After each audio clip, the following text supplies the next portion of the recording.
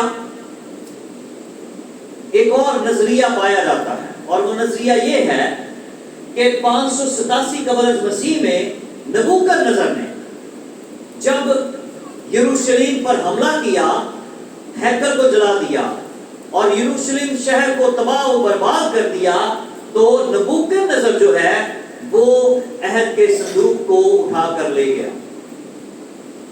میں جب کل رات بھی اس ساری ہسٹری کو پڑھا، حالانکہ میں نے خود پہلے بھی اس کے اوپر بڑی تحقیق کی جانا، لیکن رات کو میں پھر پڑھتا رہا.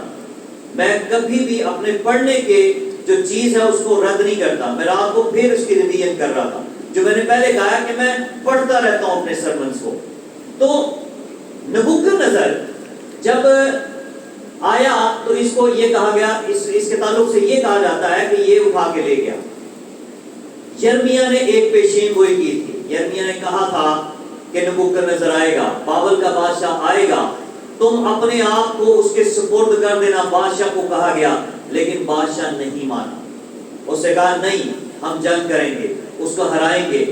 اور جب انہوں نے جنگ کی، نبی کا کہنا نہیں مانا، جو خدا کی طرف سے بول رہا تھا، اس کا نتیجہ یہ نکلا کہ غلامی آئی، تباہی آئی، بربادی آئی، اور جو ساری چیزیں جو ظروف تھے، ہیکل کے اندر برتن پڑے ہوئے تھے، وہ بھی نبوکدنضر لے گیا. 70 سالہ اسیری کے اندر گئے.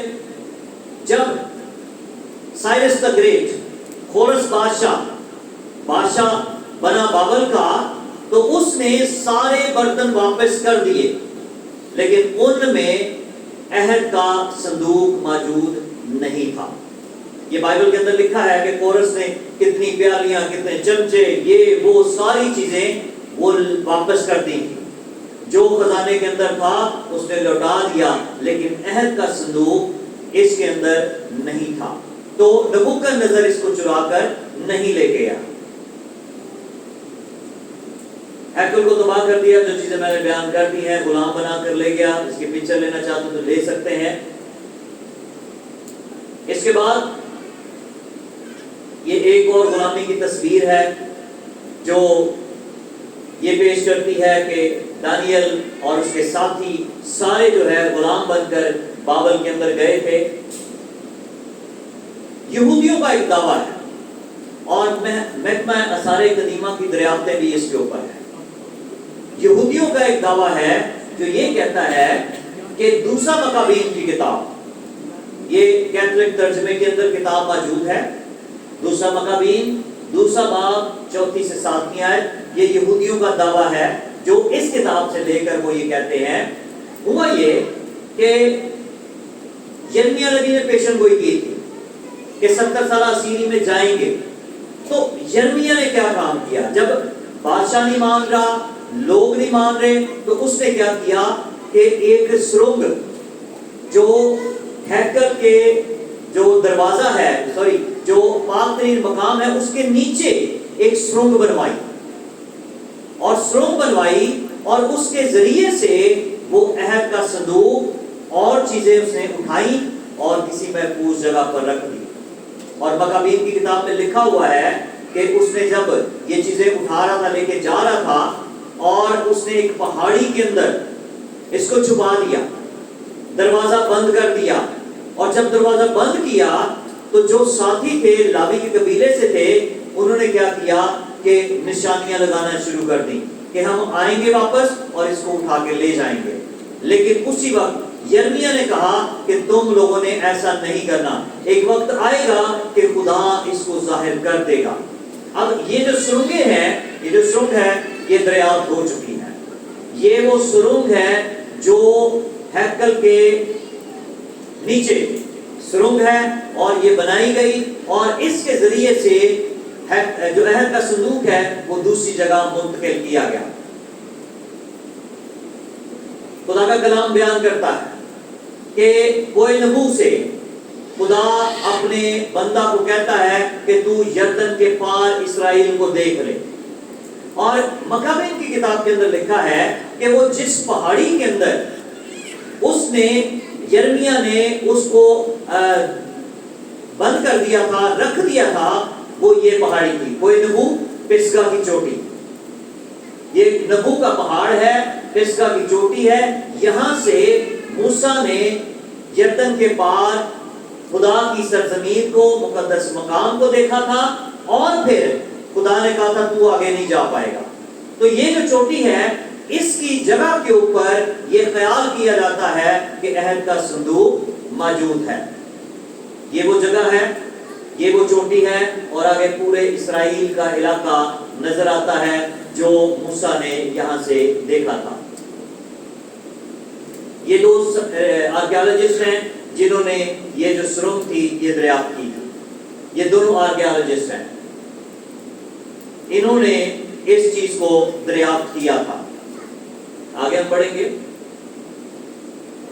یہ باہر کی جگہ ہے جہاں سے باہر نکلے تھے. یہ وہ جگہ ہے جہاں سے باہر نکل کر وہ عہد کے صندوق کو لے کر گئے تھے. ایک اور آرکیالوجسٹ ہیں جن کا نام جم بارفیلڈ ہے.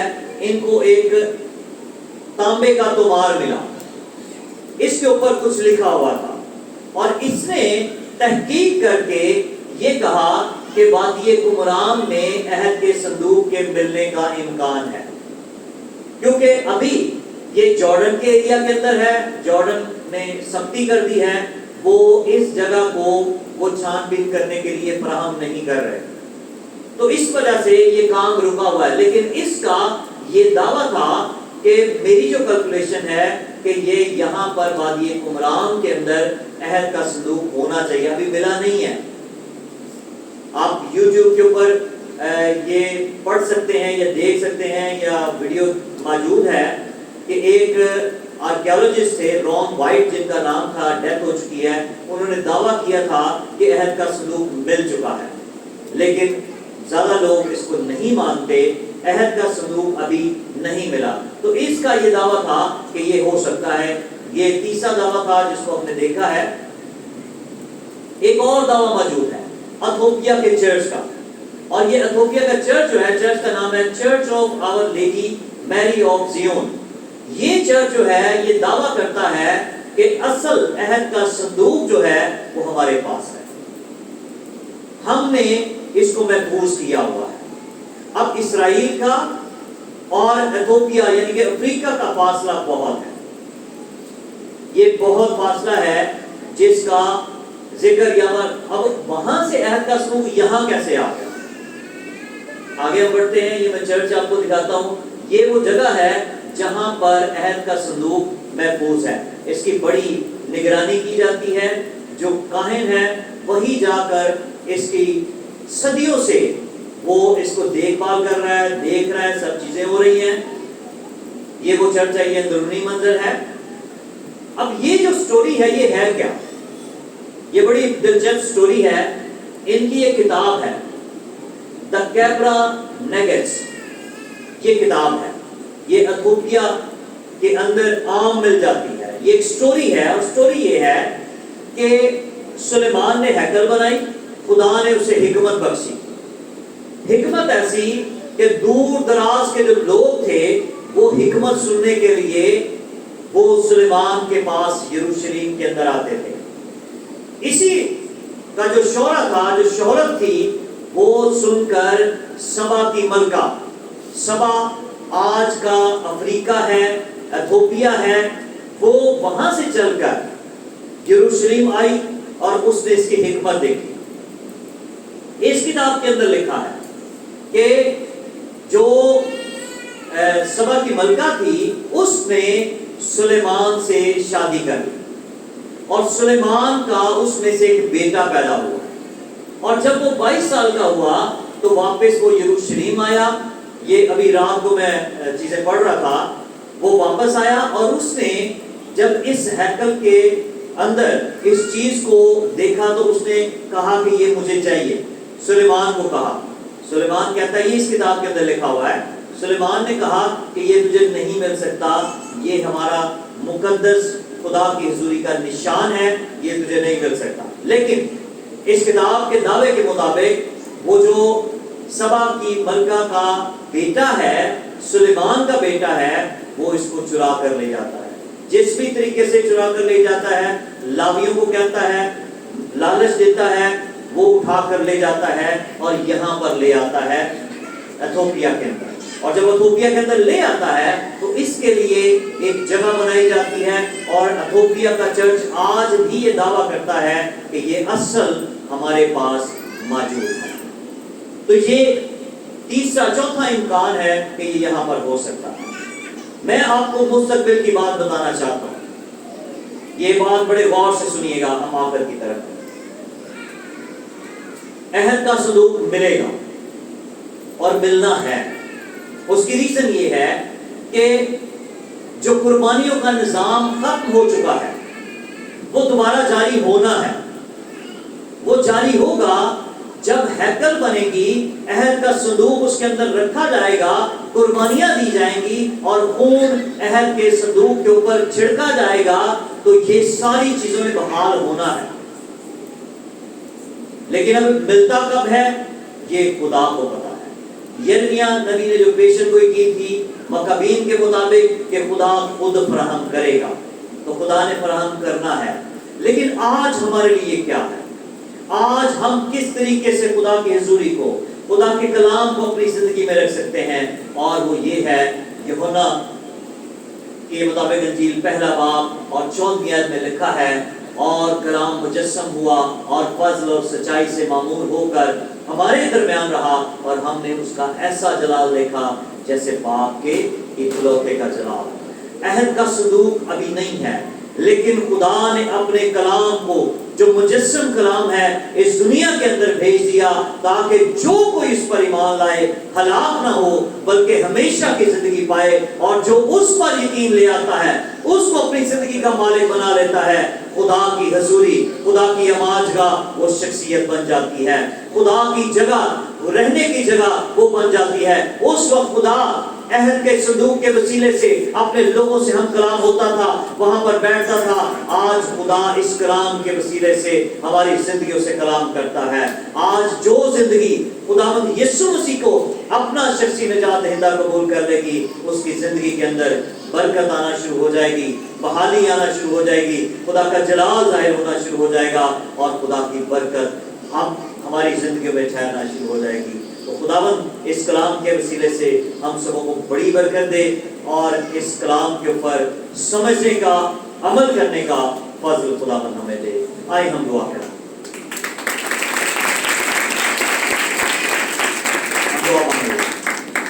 بزرگ برتر خدا یسوع مسیح ناصری کے نام سے تیری شکر گزاری کرتے ہیں, تیرے فضل کے لیے, تیری برکت, تیری سلامتی کے لیے, تیرے قدوس ہاتھ کے لیے جو ہمیشہ ہمیں سنبھالتا ہے, اٹھا کھڑا کرتا ہے.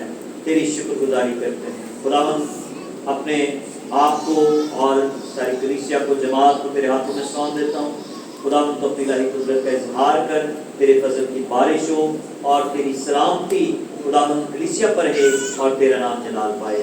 بڑی برکت بخشنا یسوع کے نام سے مانگتے ہیں, آمین. ڈینل صاحب ذرا کاشف عمران صاحب کو ذرا اوپر بلائیں جلدی سے.